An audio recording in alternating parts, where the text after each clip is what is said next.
Begin with Allah's blessed name. We praise Him and we glorify Him as He ought to be praised and glorified. And we pray for peace and for blessings on all His noble messengers. And in particular on the last of them all, the blessed Prophet Muhammad sallallahu ta'ala alayhi wa sallam. A few announcements before we begin today's class. We have one more class in the month of May, that is on the 27th, next Thursday. And then we have two classes in the month of June, on the 3rd and the 10th. And by that time I hope I would have completed the class. On the 17th of June, I would like to have a different kind of class. That we perform 2 rak'at, nafil salat, and I recite the whole of Surah Kahf in salat. That will take about 40 minutes.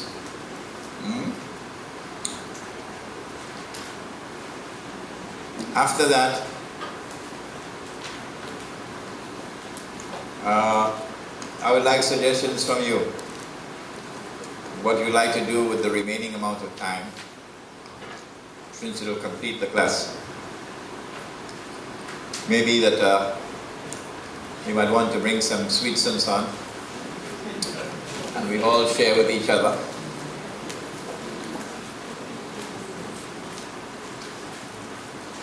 And then I have a nice surprise for you. That is immediately following our last class on Surah Al-Kahf, which will be on the 17th. The teaching class, of course, would end on the 10th. But on the 17th, we'll have the recitation of the 2 rakat in Salat, and then some sweets or so. Sheikh Ali Mustafa, those of you who were there on Sunday would have heard about it. Sheikh Ali Mustafa is a student of Maulana Fadlur Rahman Ansari, a graduate of the Alimia Institute of Islamic Studies. He studied with me in Karachi. He graduated from the Alimia Institute. He was junior to me. I think he was probably a little senior to Maulana Siddiq Nasir. He graduated from the Alimia Institute. He also attended Karachi University. He has a bachelor's degree. More than that, he's the only one of us who memorized the whole Quraan. And he has a beautiful, melodious voice. Ali Mustafa is of African origin. He was born in Suriname. And at the age of 17, when he comes, he'll tell you the story of how Allah led him to Islam. He'll tell you that story. Make sure you ask him. So he's going to be with us for 1 month, from the middle of June to the middle of July. And the last Sunday of June, we have a big program for teaching you who was Dr. Ansari. Because if you are 30 years of age or less, you never saw him. You never saw him. And if you are 40 and less, you know nothing about him, because you're only a child. So you have to be over 45 years of age to know anything about Dr. Ansari. So, Pinal Masjid, look at that, yes. But you have to be 45 years and over to know anything about him. So that's why we thought, let us remind our people, teach our people who was this man, who was the Sheikh al-Islam of this country, and who was our teacher. So, Sheikh Ali Mustafa is going to be with us for 1 month. And with his consent, I'm going to ask him to conduct a class with you here, which will commence immediately after my class ends. So he will be teaching you on the 24th of June, and then in July for 3 weeks, the 1st of July, the 8th of July, the 15th of July. At the moment he's traveling, he's somewhere in Pakistan, I believe, but he's in communication with me by email. So I will get from him what subject he will be prepared to teach, to give 4 lectures, so that your class will continue. Even after my class ends, your class will continue. We'll have to, of course, publicize the new class with Sheikh Ali Mustafa. The next thing I have to do is to tell you, this is the booklet that I referred to, Gog and Magog. I mentioned it to you in the class. I also mentioned it on Sunday. But Allah guided me during the week. I went back into my library where I have a lot of books belonging to Dr. Ansari, and I found this. This is a later version of the same book. The earlier version has a slightly different preface. Now let me read for you this preface. He says at the very last, the last paragraph, listen to what he says. At the end, I must acknowledge my most sincere thanks to Maulana Fadlur Rahman Ansari, whose interpretation and explanation of the ayat means verses, of the ayat relating to the return of the people to the city which was destroyed, inspired me to make research and write on the subject. So now with this, it is crystal plain and clear, clearer than it was in the previous one, that Maulana Ansari rahimahullah is the man who taught this man the explanation of the 2 ayat in which surah? Suratul Anbiya. Maulana Fadlur Rahman Ansari explained to him and interpreted for him those 2 ayat in Suratul Anbiya, which speak about a town which was destroyed by Allah, and the people were expelled, and then a ban was placed on them that they could never return to reclaim the town as their own until Gog and Magog are released. And having been released, eventually they spread out in all directions, and hence with their indestructible power they take control of the world. Then you will see these people returning to reclaim that town. And at the heart of our explanation, the very heart, is that that town is Jerusalem. Okay? I mean, this is the very heart of the subject, that town is Jerusalem. And here you are, that Maulana Fadlur Rahman Ansari is saying the same thing. So, this differs slightly from the earlier edition. In this edition, it is crystal plain and clear. This is Dr. Ansari's view, that the town is Jerusalem. I'm going to confront now the other students of Maulana Ansari. They can't run away from this now, because they've not been willing, they've not been budging, some of them, but they can't budge now. This is our teacher's position. Now then, those of you who would like to get a copy of this should give your names. Maybe Imran can take a list. The Gog and Magog, it will be photocopied and maybe bound, and whatever is the price you pay for it, so give your name so you can get it next week, inshallah. Alright? Very important book. This one, I found this as well. Alhamdulillah, in a productive week. The 13th tribe. The 13th tribe. Here is the book by Arthur Koestler. It is the best book in the world. The best book in the world on the subject of the Khesa tribes. It is how many pages? It is about 225 pages.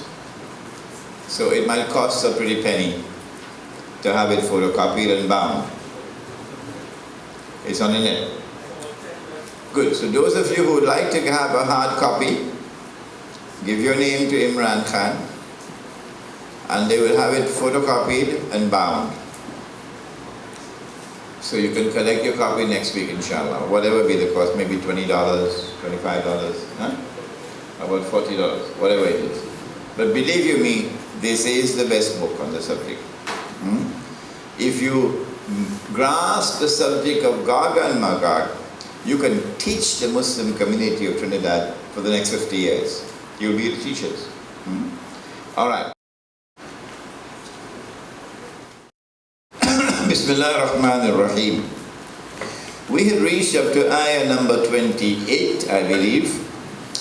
That beautiful, beautiful, beautiful ayah. The most beautiful of all in Surah Al-Kahf. The surah, after telling us the story of the young man in the cave, which introduced us to both the subject of Dajjal and of Gog and Magog. The surah then advised us. First advice, and do not say of anything, I'm going to do such and such a thing tomorrow, without saying, Insha'Allah. وَاذْكُرْ رَبَّكَ إِذَا نَسِيتَ. And if you forget, then turn towards your Lord in remembrance and say, عَسَىٰ أَيَهْدِيَنِ رَبِّي لِأَقْرَبَ مِنْ هَذَا رَشَدًا.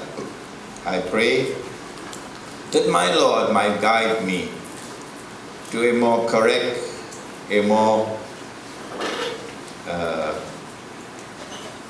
a straighter road, a straighter path than this one in which I had been engaged previously.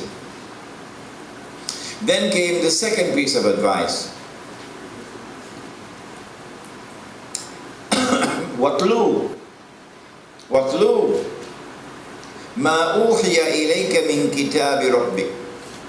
Come on, whatever is now being revealed to thee of your sustainers, writ, the book, the Qur'an, وَاتْلُو, convey it to mankind.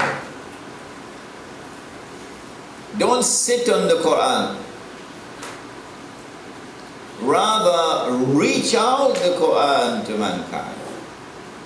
Recite it, rehearse it, explain it, teach it. The Prophet said, sallallahu ta'ala alayhi wa sallam, خَيْرُكُمْ مَنْ تَعَلَّمَ الْقُرْآنَ وَعَلَّمَهُ. The best of you is not he who owns a shopping mall. The best of you is he who studies the Qur'an and then teaches the Qur'an. He is the best of all.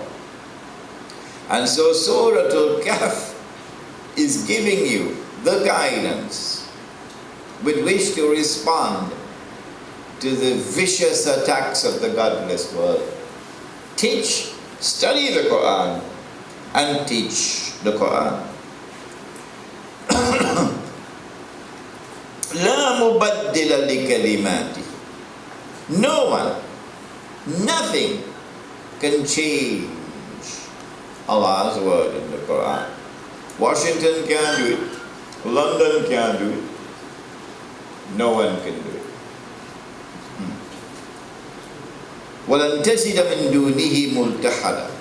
And other than with Allah, you can find no refuge, no place to keep you safe. While this storm is blowing through the world, you will never find any refuge, any safety other than with Allah. Minister of National Security, you could do what you want. You could have police bill, Pandey and Manning could come together and have agreement and pass the police bill. You will still not have refuge and safety other than with Allah. وَلَن تَجِدَ مِن دُونِهِ مُلْتَحَدًا. And then came that absolutely beautiful ayah of Surah Kahf, that when you recite it again and again, you must weep. If the tears don't come to your heart, go change that heart, get another one. واصبر نفسك مع الذين يدعون ربهم بالغداة والعشي يريدون وجهه ولا تعد عيناك عنهم تريد زينة الحياة الدنيا ولا تطع من أغفلنا قلبه عن ذكرنا واتبع هواه وَكَانَ أَمْرُهُ فُرُطًا. And contain thyself in patience by the side of all those who in the mornings and at evening time invoke their sustainer, their Lord, seeking his countenance. And let not your eyes pass beyond them in quest of the beauties of this worldly life. And pay no heed to those whose heart we have rendered heedless of our remembrance, our zikr, because he always followed his own desires, abandoning all that is good and all that is true. We said that from this ayah of the Qur'an came in part the project of the Muslim village. That we come together as a beautiful Jamaat. All those who call on their Lord morning and evening, seeking his very face, meaning this is not mechanical worship. This is not mechanical Islam. This is the very heart and substance of the truth. That the people should worship Allah from their very hearts. And you have such a people, and now you come to be around them and to live with them. And you build a community around these people, and you turn away from the glitter of that golden dunya out there. You turn away from it, and you turn away from those whose hearts we have caused to become neglectful of our zikr, and who as a consequence follow their own way, not the way of Allah, and whose works are now rendered useless.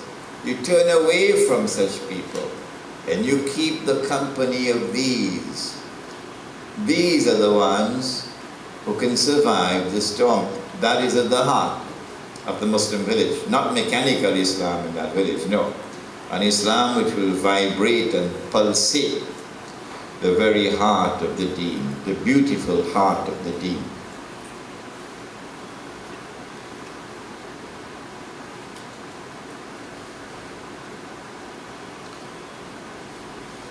Now we go to verse number 29, and it gives us a fourth piece of advice.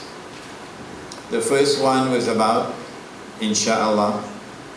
The second one was about your duty to the Qur'an, to reach it out.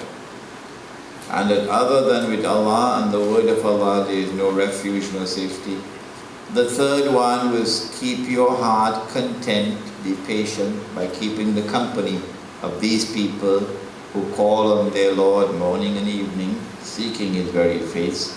And now the fourth one, وَقُلْ, and say to Washington, say to Washington, say to George Bush,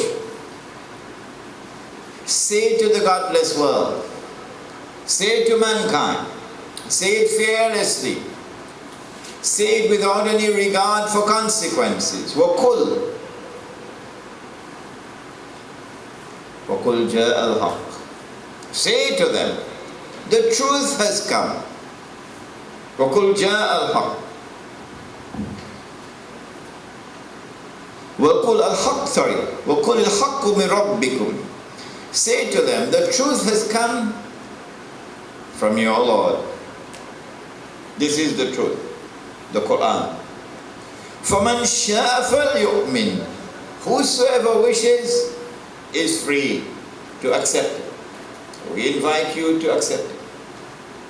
وَمَنْ شَاءَ فَلْيَكْفُرْ, and whosoever wishes to reject it, you got the freedom to do that as well.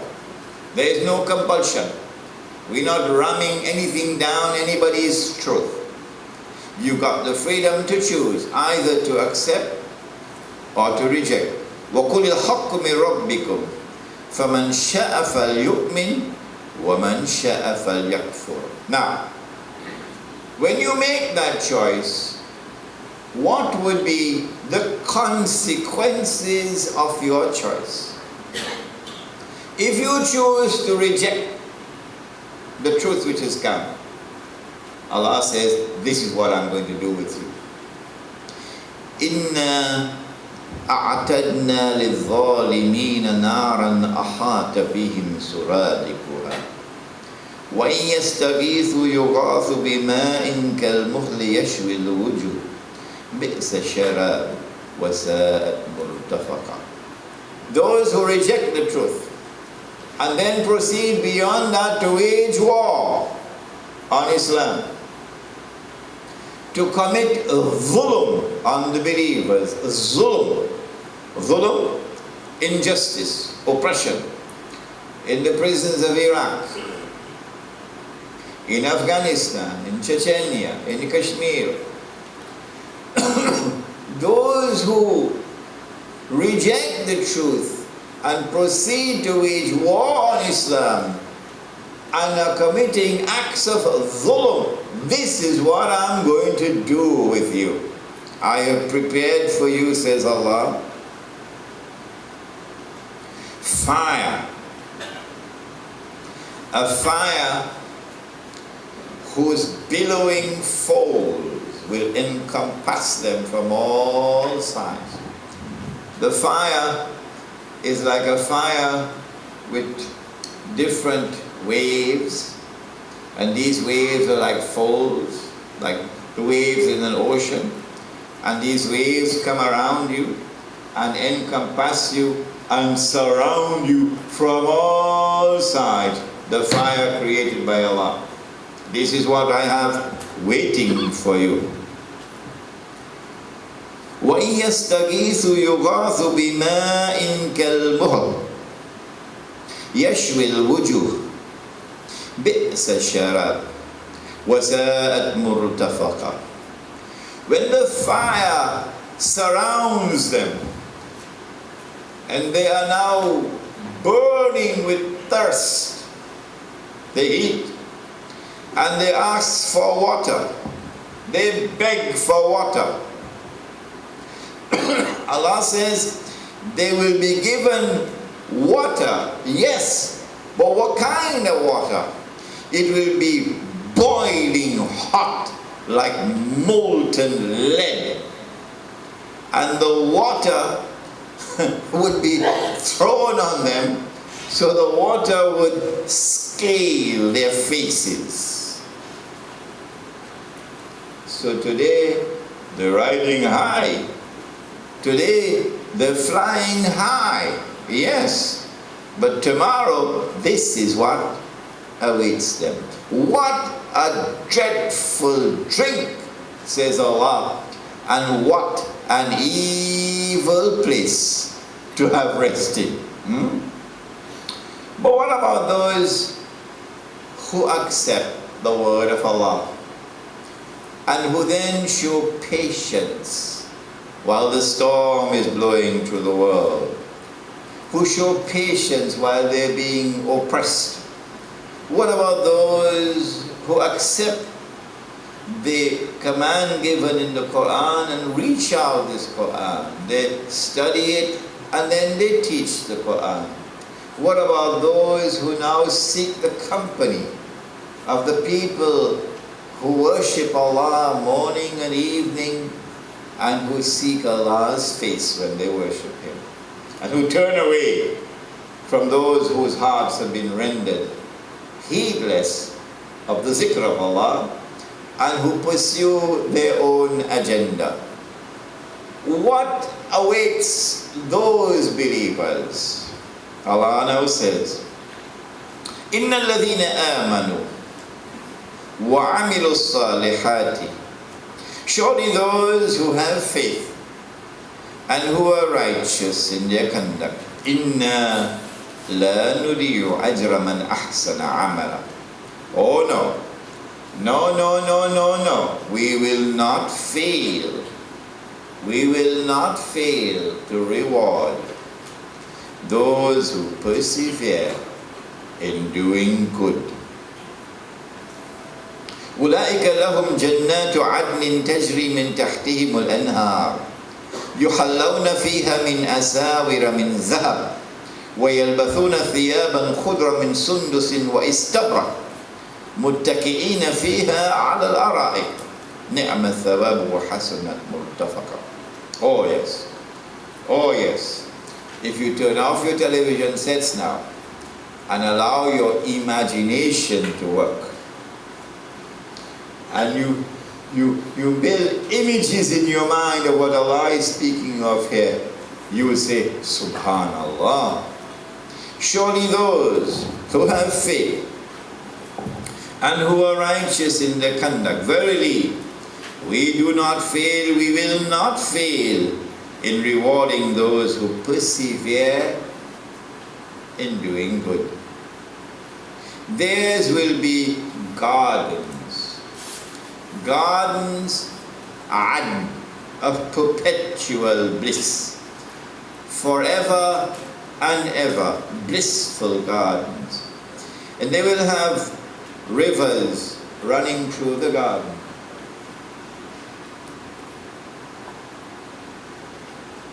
In those gardens where they dwell,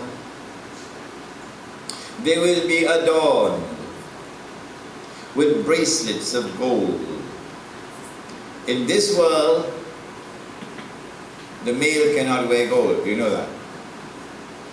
Women can wear gold, but not men. And in this world, men cannot wear silk. I wonder why. I wonder why. No silk for a man.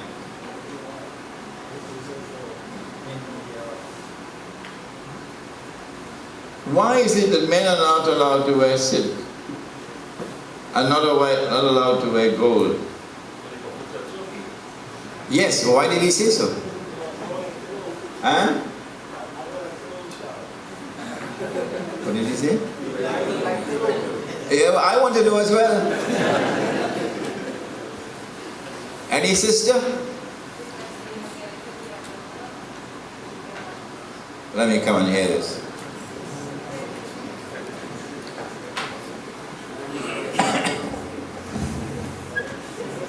Yes? I still didn't hear you.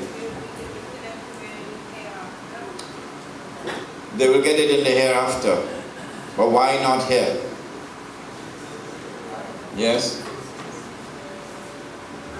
I'm an old man now, you're going to have to speak a little louder.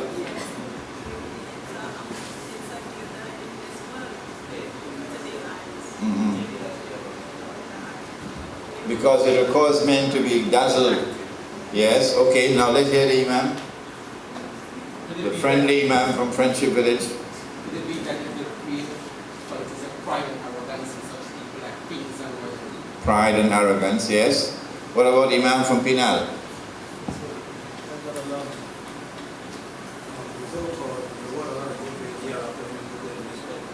So no gold and no silk for women in the next world. Well, you get it here already. You get it here already, they can't get it there. Okay, anybody else? Yes? It is a form of currency. Gold Gold is what we use to trade and barter. is used as money. Certainly the Qur'an confirms that. Gold is also used for ornamental purposes, yes.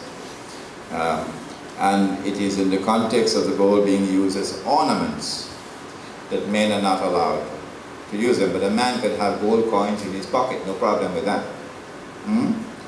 Men are not allowed to use gold in an ornamental way, as jewelry. And men are not allowed to wear silk. The reason being, إن الله يحب الذين يقاتلون في سبيله صفا كأنهم بنيان مرصوص. Allah loves those who fight in His way in rows as though they were unbroken walls. But that you don't hear about nowadays. We have an Islam today that is devoid of the armed struggle. Not an armed struggle to oppress. Not an armed struggle to commit aggression. Not at all. But an armed struggle to defend yourself. To defend the deen when you are attacked. Huh? That armed struggle, you talk about it today. You're a terrorist? A man who wears gold and who wears silk is unlikely to have the heart of a lion and the courage of a lion, because he's now become wedded to the dunya. But a man who says, the dunya can go, the dunya can go, all I need is a little bit of food to eat and some clothes on my back, I'm on my way to the battlefield. I don't care for that dunya. I'm on my way to the battlefield. When I'm on the battlefield, take care of my wife and my children for me. That is a soldier. That is a servant of Allah. Gold for a man and silk for a man hinders and obstructs the development of that kind of personality, that mental psyche of being prepared to fight on the battlefield. So this is what awaits them. In addition to the bracelets of gold, they will wear green garments of silk and brocade. You didn't get it in this world, you will get it there.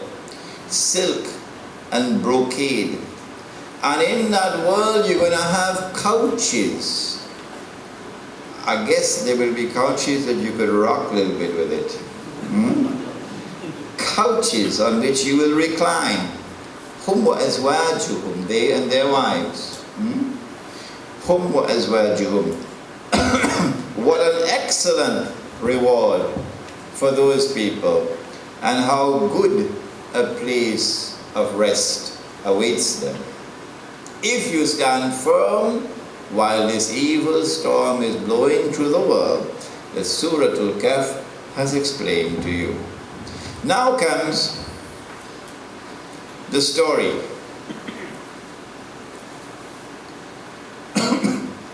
The dunya, when it attacks, seeks to corrupt the heart. When Dajjal attacks, he will seek to corrupt the heart. one of the means that he uses to corrupt the heart is the wealth of this world.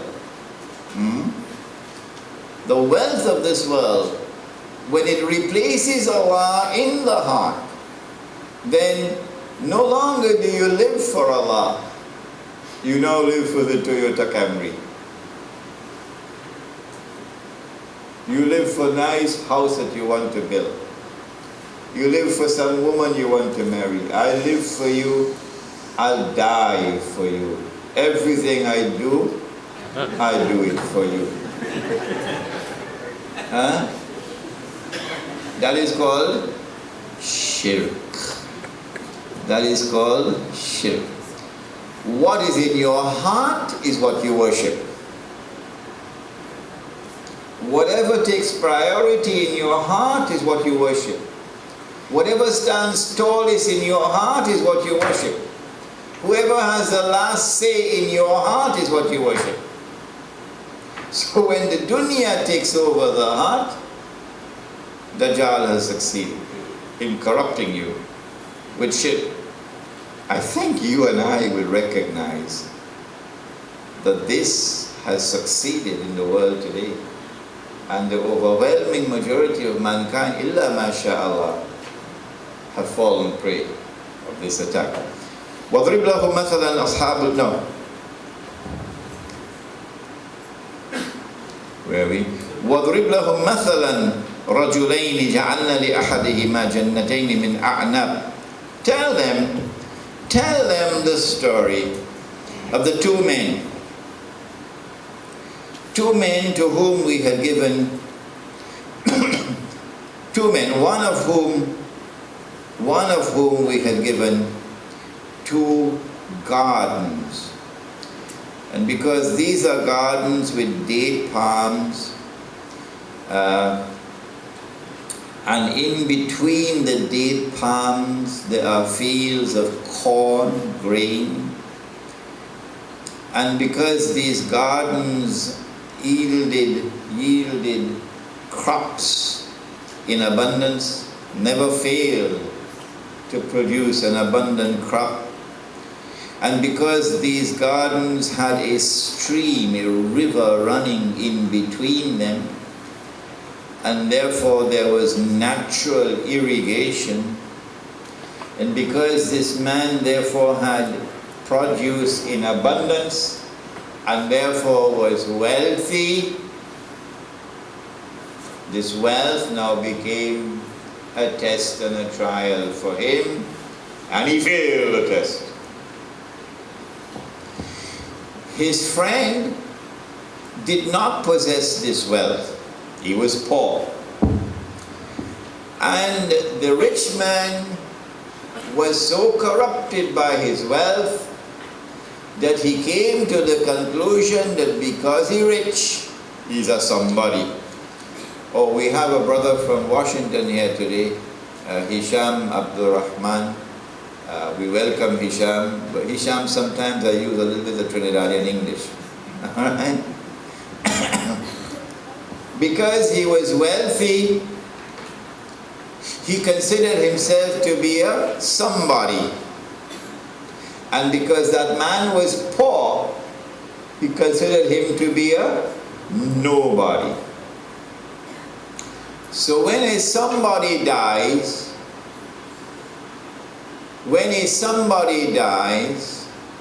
you have plenty of people coming to that funeral. So you have to have some speech and thing. You must start off with one speech, and then after a few years you make it two people speaking, and then one day you go attend a funeral with 10 speeches, because it's a somebody who died. But when the nobody dies, you don't have to talk in his funeral. Who want to talk in a nobody funeral? This is why the blessed messenger of Allah, who have more sense than you and me, the blessed messenger of Allah said, I leave behind me two things. So long as you hold on to them, you will never go astray. the book of Allah and my way, my sunnah. And his sunnah is whether you are somebody or whether you're nobody, we all take you down the same way. No difference, no difference. When you die, we're going to give you a bath. We will then clothe you to make you a janazah. We will then perform the salatul janazah over your body and we'll then bury you. That is it. Huh? Nothing else. After the burial, you could hold as much memorial functions as you want. You could talk and give all the speeches you want because we don't bury the man. But from the time of death to the time of burial, this is the sunnah. Those who violate the sunnah and get up to give talks other than a brief explanation of what is a salatul janazah, that is permissible. To briefly explain to the gathering what is a salatul janazah, that is permissible. But other than that, I went to a funeral. It not only had a speech, it was a woman who was speaking. Yeah. And she was giving a talk and speaking about the woman who died, who was shot, and what a great woman she was. Even though I had sent a message to the grieving family, make sure that there are no speeches in this funeral. So, they believe that when you are wealthy, you are somebody, and when you're poor, you are nobody. So he said, the rich man said to the poor man, bandying words with him. Piquant, they call it in Trinidad. أنا أكثر منك مالا وأعز نفرا.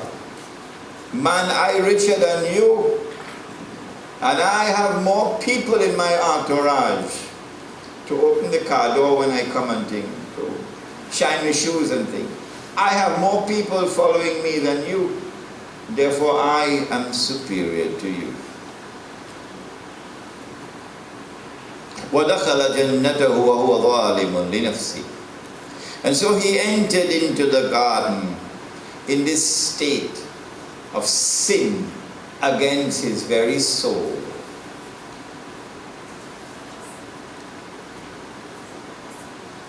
قال ما أظن أن تبيد هذه أبدا.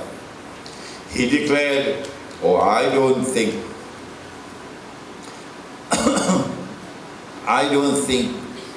that this that I possess will ever go away from me. I will have it forever and ever and ever. I mean, that man living in an illusionary world, he fantasizing, it will never go away from me. وَمَا أَظُنُّ السَّاعَةَ قَائِمَةً. Me, I don't bother about the last day, when the last day will come. I don't even believe that will ever happen. وَإِن رُدِدْتُ إِلَىٰ رَبِّي لَأَجِدَنَّ خَيْرًا مِنْهَا مُنْقَلَبًا. And even if what the Maulana and I'm talking about, that you have to return to your Lord and you're going to be judged and things, man, I live in such a good life, I expect that when I go to Him, I go get better than what I have here. This is real fantasy, eh? This is real fantasy. Not only has his wealth corrupted his heart, his wealth has destroyed his capacity to be able to think properly and to reach the reality of things. So he's living in a fantasy world. I'm accustomed to it myself. People like this attack me and declare I'm a great security risk in this country.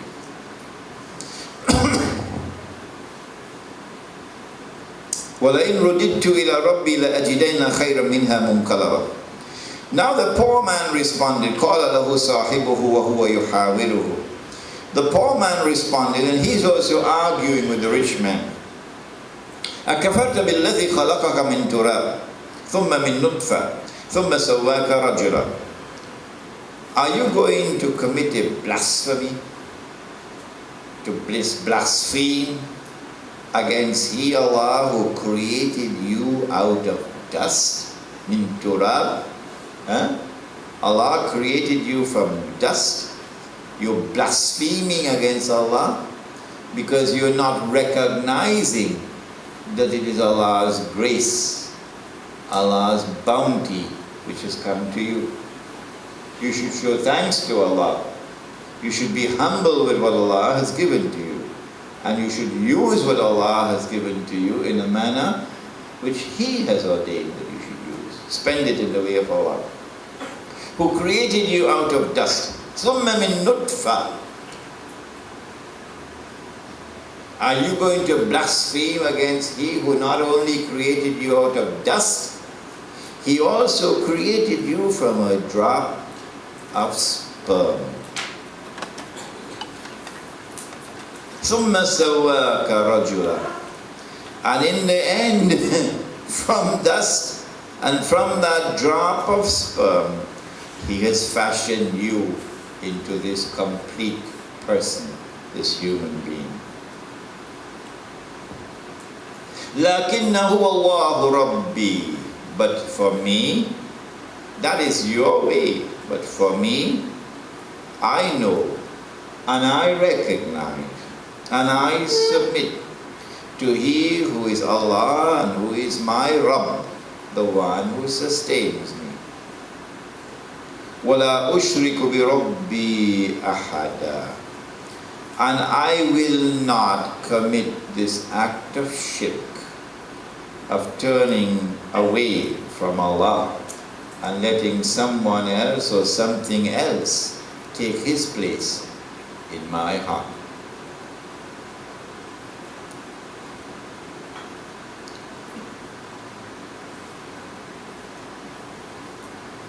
وَلَوْلَا إِذْ دَخَلْتَ جَنَّتَكَ قُلْتَ مَا شَاءَ اللَّهُ لَا قُوَّةَ إِلَّا بِاللَّهِ. Alas, if only you had followed a different path. If only when you had entered your garden, you had behaved differently.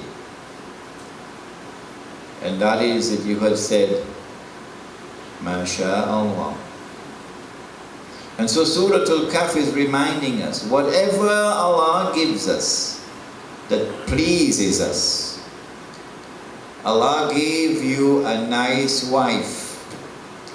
She is faithful to you. The Messenger of Allah said that the world is filled with precious things.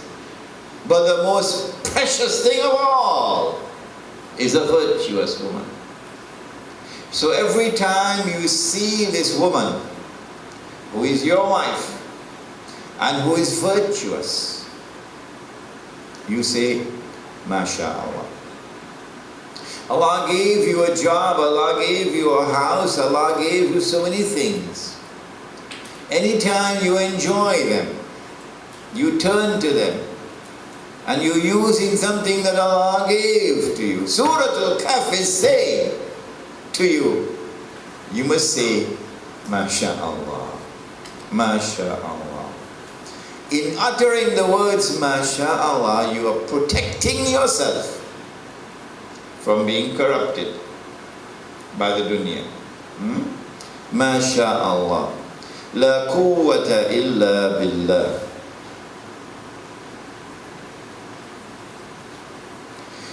There is no power other than with Allah. Interani. Okay. Yes, look at me. Ana aqalla minka malan wa walada. Me a rich like you. Yeah, I poor. Me have all these people. Me have a big family. You have all these people around you. فَعَسَى رَبِّي أَن يُؤْتِيَنِي خَيْرًا مِنْ جَنَّتِكَ. But listen, if I remain faithful to my Lord in my heart, it is possible that He could give me something better than what you have.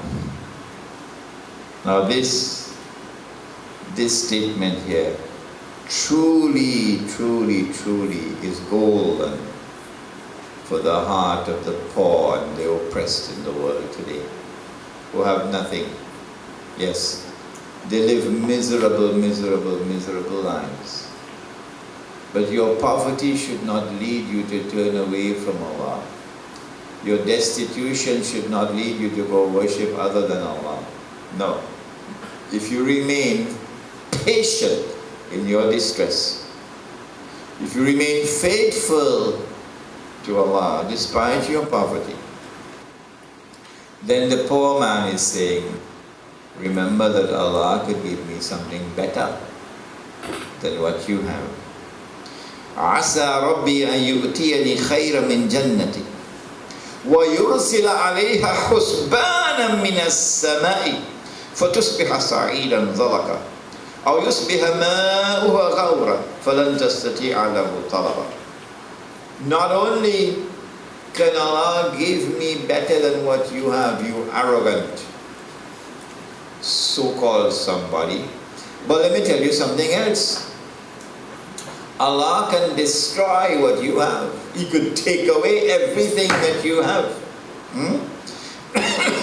He can let loose a husban, a thunderbolt coming out of the heavens, which can destroy everything that you have.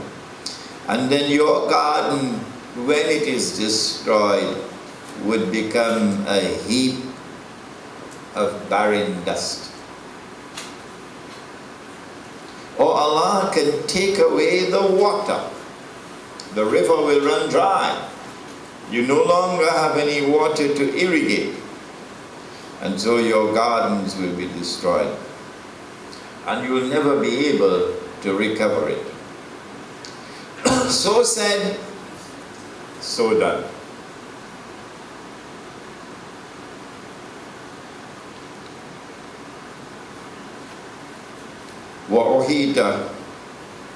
وأحيط بثمره فأصبح يقلب كفيه على ما أنفق فيها وهي خاوية على عروشها ويقول يا ليتني لم أشرك بربي أحدا. This is verse number 42. So said, so done. Allah responded, and Allah destroyed his gardens. The surah is saying to us that those who today control the world and control the wealth of the world, they buy $100,000 motor cars as though there's only toys they buy. They travel first class, permanent first class tickets. They're living it up and flying high. They're wealthy, but they do not recognize Allah as the source of wealth and do not spend of the wealth in the manner that Allah has ordained. So whether the wealth is halal or haram, the wealth has corrupted them. And so the gardens are destroyed. And when the gardens were destroyed, this wealthy man is now to be seen wringing his hands, lamenting all that he had invested in his gardens, and which are all now lying waste. All the gardens have caved in because the water has dried up. And when this occurred, then he woke up from his dream world, from his fantasy. Now he realized, when it is too late, after Allah's punishment has come, now he realizes. And he says, Ya laytani, woe unto me, Ya laytani, lam ushrik bi rabbi ahada. Woe unto me, would that I had not committed this act of shirk. And so shirk is not just worshipping an idol. Shirk is having something else or someone else replace Allah in your heart. that which is supreme in your heart.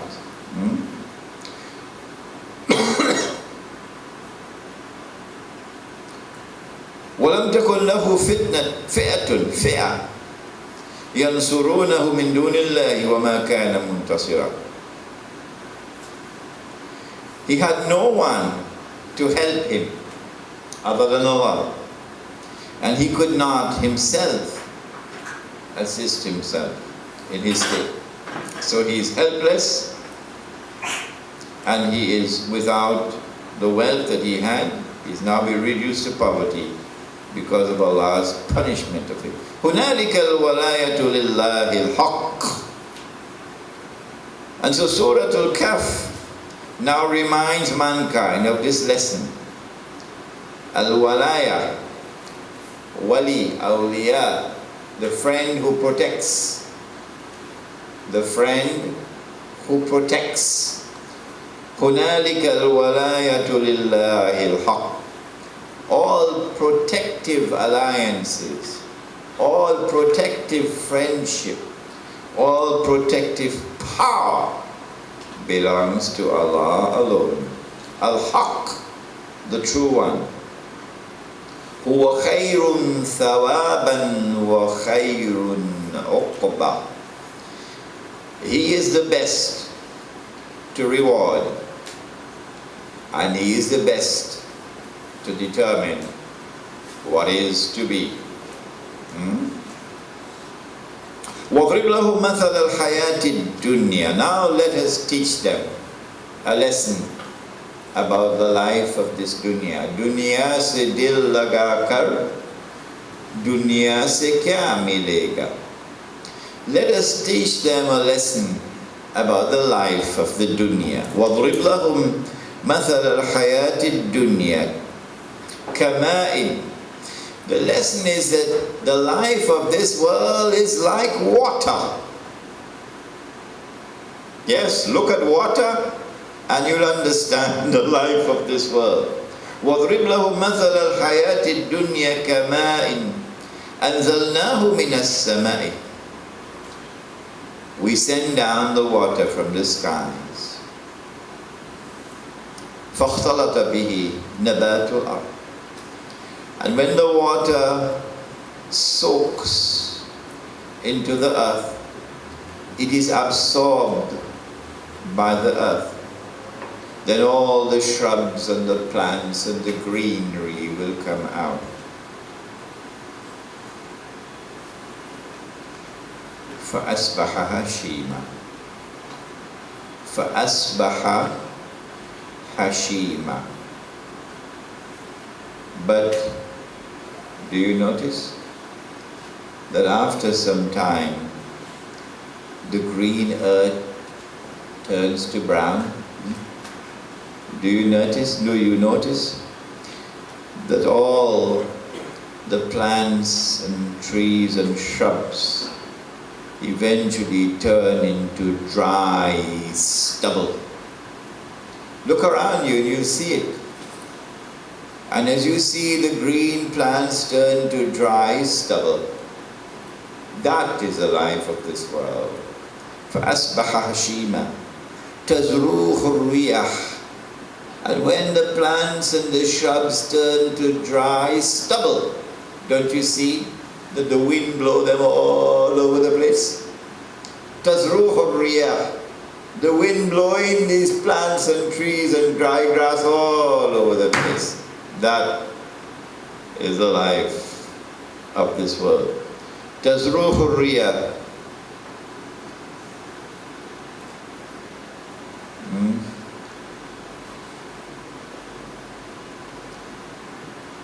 وَكَانَ اللَّهُ عَلَى كُلِّ شَيْءٍ مُقْتَدِرًا.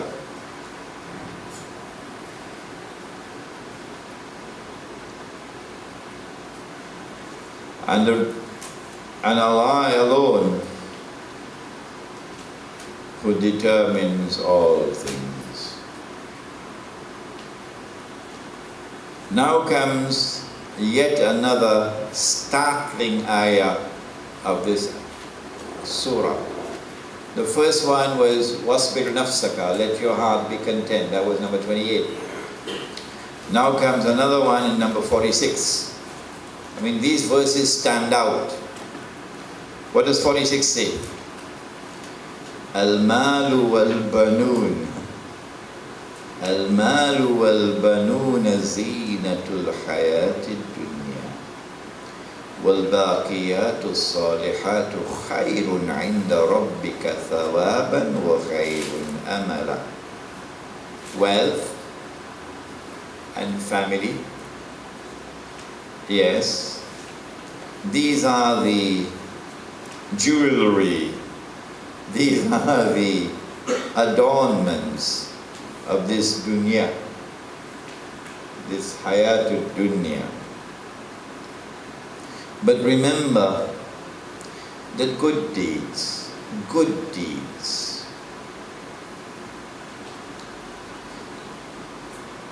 the fruit of the good deeds endure forever. The green grass will turn to brown. The trees and the shrubs will become dry and the wind will blow them all over the place. But good deeds and righteous conduct will remain forever.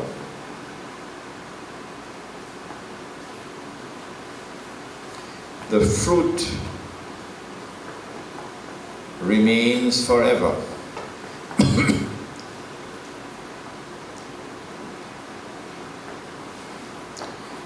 They are khayrun inda rabbika thawaban wa khayrun amala. There is far greater merit in the sight of your Lord that you should pay greater attention to good deeds. And if you do that, it provides you with a far better source of hope for reward in the next life.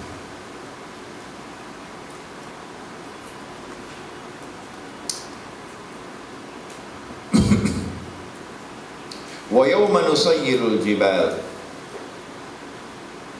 Now comes that part of the surah which terrifies us, causes our hearts to shiver and shake. وَيَوْمَ نُصَيِّرُ الْجِبَالِ. You must bear in mind that day which will come, in which we'll cause the mountains to disappear.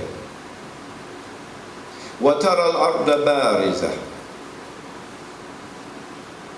And you will see the earth void and bare like a dust bowl.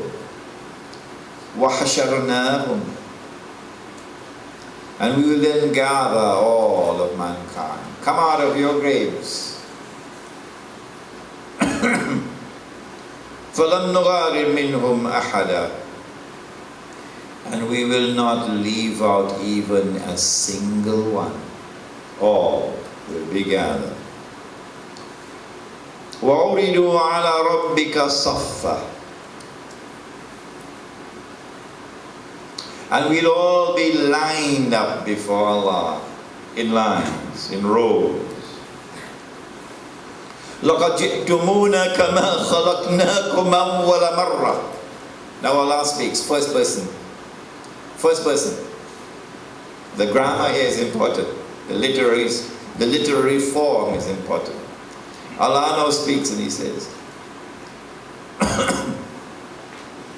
you have all now come before me in the same way in which I created you in the first place. Lonely, one by one.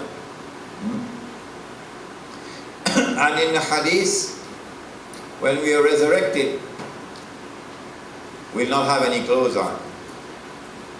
We'll all be naked. We were born naked.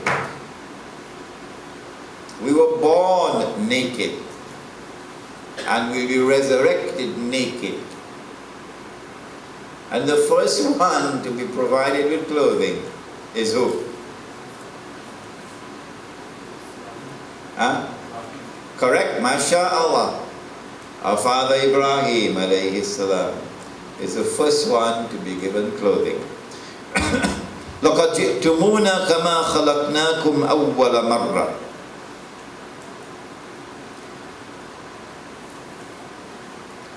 You have certainly now all come before me, Allah speaking first person, in the manner in which I created you in the first place. بَلْ زَعَمْتُمْ أَلَّنْ نَجْعَلَ لَكُمْ مَوْعِدًا. You have come like this to me, even though you are one to assert, you used to think, you used to believe that you would never, that we would never appoint for you this meeting with us on this day. You never thought that this would ever take place. And now here you are before me, naked, as the day you were born. وَوُدِيَ الْكِتَابِ. And then the book will be presented. It will be laid open. فَتَرَى الْمُجْرِمِينَ مُشْفِقِينَ مِمَّا فِيهِ. And when the book of deeds is laid open before us, then you would see those who are guilty of zulm, those who are guilty of sin, the sinful people, the mujrimeen, jurum, sin. You will see them, their faces filled with dread, with fear, because of what they see in the book. وَيَقُولُونَ يَا وَيْلَتَنَا.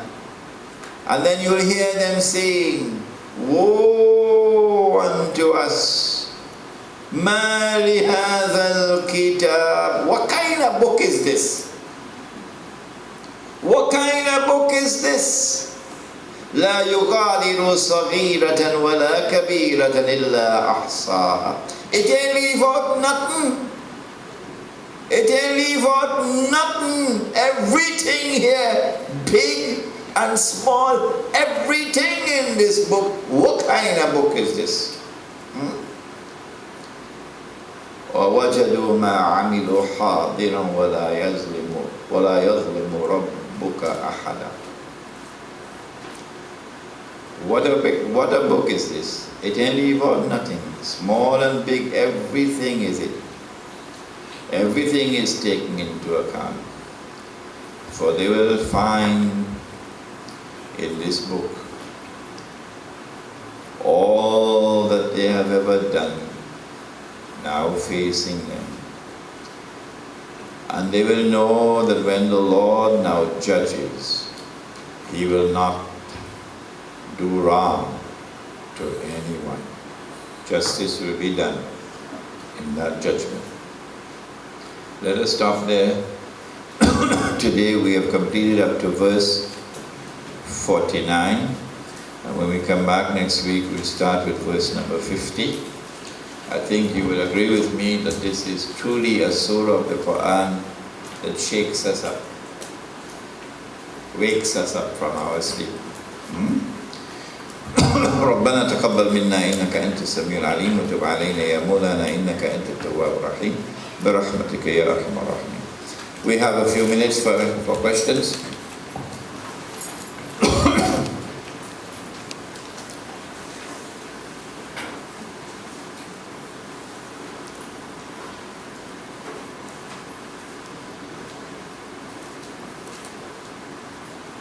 You've been so frightened by the surah?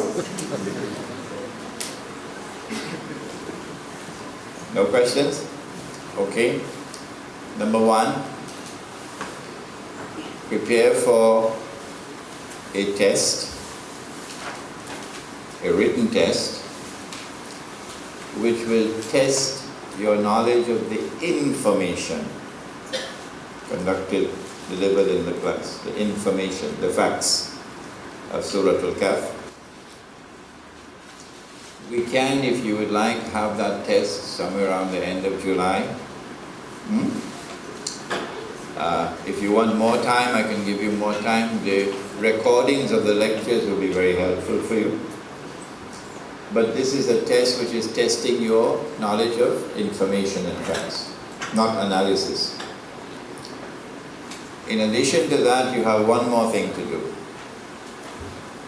And that is that I would like you to take your time. There's no hurry. If this is the first time in your life you're doing it, say praise be to Allah. Take your time. You're going to enjoy it. You will enjoy every moment that you spend on this task. Believe you me. That is that you're going to write for me an essay on the subject of Surah Kahf in the modern age, in which you will attempt to demonstrate how does Surah Kahf explain the modern world. There is no limit on time and there is no limit on length. I learned this lesson from Maulana Ansari. When we had our final exams, Maulana Wafi and I were in the same class, final exams, and Maulana Ansari decided he was going to set the papers himself, not the teachers. And he decided he would correct the papers himself, not the teachers. So he set the papers for the test on comparative religion. There were 8 questions and we had to answer 5 out of the 8. And he gave us 3 hours. In 3 hours I finished 3 questions. I took a calculated risk. I know that Maulana wants to know how much we know. So when the 3 hours up, I sent a message, I ain't finished yet. So he sent a message to tell Imran to take as much time as he wants. So I took 5 hours to answer 5 questions. So I realized from the Maulana, time is not what is essential here. Take as much time as you want and write that essay for me. I can't travel anyway. I'm here. So no matter how much time you take, inshallah, but try to do it within 1 year. Inshallah, these are the 2 things I want of you. If you don't want to take the test, you don't have to take the test, it's not compulsory. But try to do the test if you feel you can do it. We'll give you a date for the test. Would the end of July be alright? Or you want more time?